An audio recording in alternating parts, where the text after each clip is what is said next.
Hi friends, আজকে চলে আসলাম একটা নতুন ভিডিও নিয়ে। বাট এটা নতুন ভিডিও না, এটা অনেকটা পুরনো ভিডিও। অ্যাকচুয়ালি ভিডিওটা আগের বছরের ভিডিও, মানে 2025-এর ভিডিও। 2025-এ ডিসেম্বরের ভিডিও। আমরা গেছিলাম কলকাতা পার্ক স্ট্রিটে। তো পার্ক স্ট্রিটে যাওয়ার সময় আমি মেট্রোতেই ছিলাম, তো ওখানে দেখতে গেছিলাম। অ্যাকচুয়ালি আমি কলকাতাতে থাকলেও আমি কখনো পার্ক স্ট্রিটে 25শে ডিসেম্বর থেকে 31 অবধি আমাদের এখানে যে ফেস্টিভ্যালটা হয় কলকাতায়, সেটা আমার কখনোই দেখা হয়নি। তো আগের বছর খুব ইচ্ছে ছিল পার্ক স্ট্রিটে দেখতে যাব। তো হুট করেই প্ল্যান, হুট করেই প্ল্যান হয়েছে আর হুট করেই আমরা চলে গেছি। তো যাচ্ছিলাম পার্ক স্ট্রিটের দিকেই, ছিলাম মেট্রোতে। তো মেট্রো স্টেশন থেকে পার্ক স্ট্রিট স্টেশনে নেবে আমরা বেরোচ্ছিলাম রাস্তার দিকেই। সত্যি কথা বলতে আমি খুব এক্সাইটেড ছিলাম, কারণ যেহেতু কোনোদিন আমি দেখিনি, তার জন্য আমি খুবভাবে এক্সাইটেড ছিলাম যে আমি কবে গিয়ে দেখতে পারবো। তো ভিডিওটা অনেকদিন ধরে আমার ফোনে পড়েছিল, আপলোড করব করে অনেকটা লেট হয়ে গেছে, করতে পারিনি। আসলে মেন কথা, টাইমও পাই না, কাজের ব্যস্ততার কারণে এখন ভিডিও করা হয় না, আপলোডও করতে পারি না। ওই ভিডিও বানিয়ে রেখে দিই, ভয়েসটা দেওয়া হয় না। তো আজকে ফেসবুক ফোন স্টল করতে করতে দেখলাম যে পুরোনো ভিডিও আছে, তাই আজকেই ভয়েসটা দিলাম। তো এই যে পার্ক স্ট্রিটের আমরা রাস্তায় বেরিয়ে গেছি। তোমরা জাস্ট এখান থেকে দেখতে থাকো, আমি এখানে কিছু বলবো না, জাস্ট তোমরা দেখতে থাকো।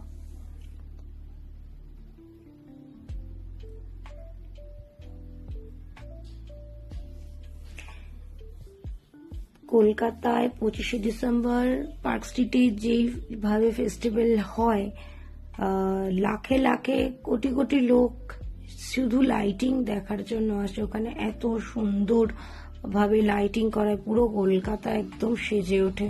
একটা অন্যরকম ভাবেই পার্ক স্ট্রিটটাকে সাজানো হয়, খুব বিখ্যাত।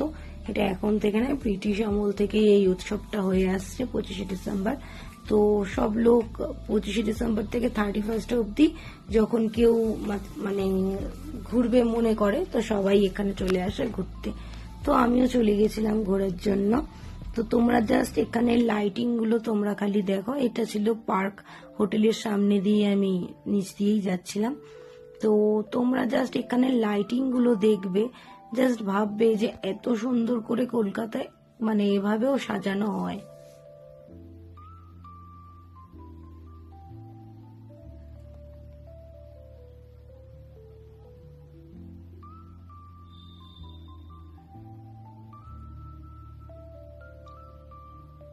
খুব সুন্দর দৃশ্য, এত সুন্দর লাইটিং দেখে সত্যিই মনটা ভরে যাওয়ার মতো, কারণ এত সুন্দর লাইটিং করা হয়।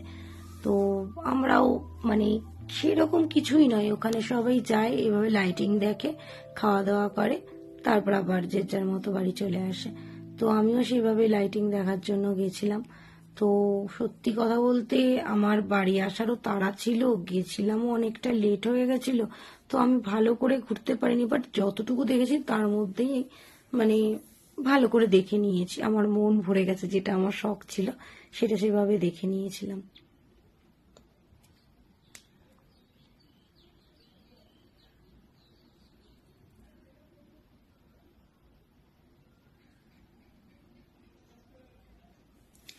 আমি বলবো, তোমরা যদি কখনো পার্ক স্ট্রিটে 25শে ডিসেম্বর না গিয়ে থাকো, তো কোনো একটা বার 25শে ডিসেম্বর থেকে 1 তারিখ অব্দি মোটামুটি চলে ফেস্টিভ্যালটা। তো কোনো সময় পার্ক স্ট্রিটে গিয়ে তোমরা ঘুরে আসো, তোমরা জাস্ট দেখতে পারবে যে কত সুন্দর করে এই পার্ক স্ট্রিট জায়গাটাকে এত সুন্দর করে সাজানো হয়। আমি চাইবো যে তোমরা কখনো না কখনো যেও, গিয়ে তোমরা ঘুরে এসে তোমাদের অভিজ্ঞতা শেয়ার করতে পারো। খুব ভালো লাগে। একটা জিনিস যে প্রচুর হাঁটতে হয়, হাঁটতে হাঁটতে বলতে গেলে পা ব্যথা হয়ে যাবে, কারণ এতটা দূর অব্দি লাইটিং দেওয়া থাকে যে লাইটিং দেখতে দেখতে লোকের পায়ে ব্যথা হয়ে যায়, কারণ এত পথ হাঁটাও যায় না, আর এত দূর অব্দি লাইটিং দেওয়া থাকে। তো তারপরেও মানুষ ওইভাবেই দেখছিল। এই যে এটা হলো পার্ক হোটেলের সামনে আমি একটু দাঁড়িয়ে ফটো তুলছিলাম। তো আমাদের পার্ক হোটেলে ঢোকারও কথা ছিল, বাট এত লম্বা লাইন ছিল যে যার কারণে আমরা পার্ক হোটেলে গেলাম না। তো ওই সাইডেই ওখানে গেছিলাম, খেয়েছিলাম কাঠি রোল। কাঠি রোল, কলকাতার ফেমাস কাঠি রোল খেয়েছিলাম। সেই সময় 25শে ডিসেম্বর জানো ঠান্ডাই থাকে, ঠান্ডার মধ্যে আবার আইসক্রিমও খেয়েছি, পাপড়ি চাট ছিল, পাপড়ি চাট খেয়েছি, অনেক কিছু খাওয়া দাওয়া করেছি। করে ওখান থেকে আমরা আবার স্প্ল্যানেডে গেছি, স্প্ল্যানেড থেকে ট্রেন ধরে বাড়ি এসেছিলাম। তো তোমরা দেখতে থাকো ভিডিওটা, আর কেমন হলো অবশ্যই জানাবে। সত্যি কথা বলতে টাইমের অভাবে আমি ভিডিও দিতে পারি না, তো আজকে মনে পড়লো বলে এই পুরোনো ভিডিওটা দিলাম। তো তোমরা অবশ্যই জানিও ভিডিওটা কেমন হয়েছে।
এটা ছিল পার্ক স্ট্রিট চার্চ। তো চার্চের সামনে আমরা গিয়েছিলাম, চার্চটা ততক্ষণে বন্ধ হয়ে গেছিল, যার কারণে চার্চে গিয়ে আর প্রভু যিশুকে দেখতে পাইনি। তো পাশেই একটা চার্চের একটুখানি এগিয়ে গিয়েই চার্চের সামনে একটা ছিল যিশুর ছোট্ট করে একটা, কি বলবো, কি বলা হয় ওটাকে আমি ঠিক জানি না, প্যান্ডেলই বলা চলে। তো ওখানে এখানেই সবাই যারা পারছে মোম দিচ্ছে। আর আমরা একটু এগিয়ে গিয়ে দেখেছিলাম যে যিশুর একটু ইসে দেওয়া ছিল, মানে যিশুকে সাজানো ছিল, যে যিশু মানে গোয়াল ঘরে যে হয়েছিল, যিশুর মা বাবা সবার সাথে সুন্দর করে যে মূর্তি দিয়ে সাজানো হয় সেই জিনিসটা সাজানো ছিল। তো সেখানে গিয়ে আমরা প্রণাম করেছি, যেহেতু চার্চটা বন্ধ ছিল বলে।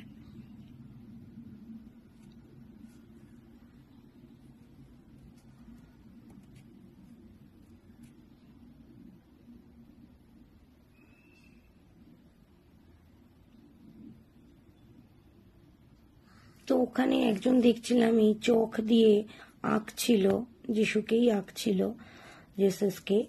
তো খুব সুন্দর সে আঁকছিল, তো দেখছিলাম। তো সবাই ওনার আঁকা ওখানে দাঁড়িয়ে দেখছিল, আর যে যা পারছিল সেইভাবে ওনাকে একটু সাহায্য করছিল। তো আমরা এই বাড়ি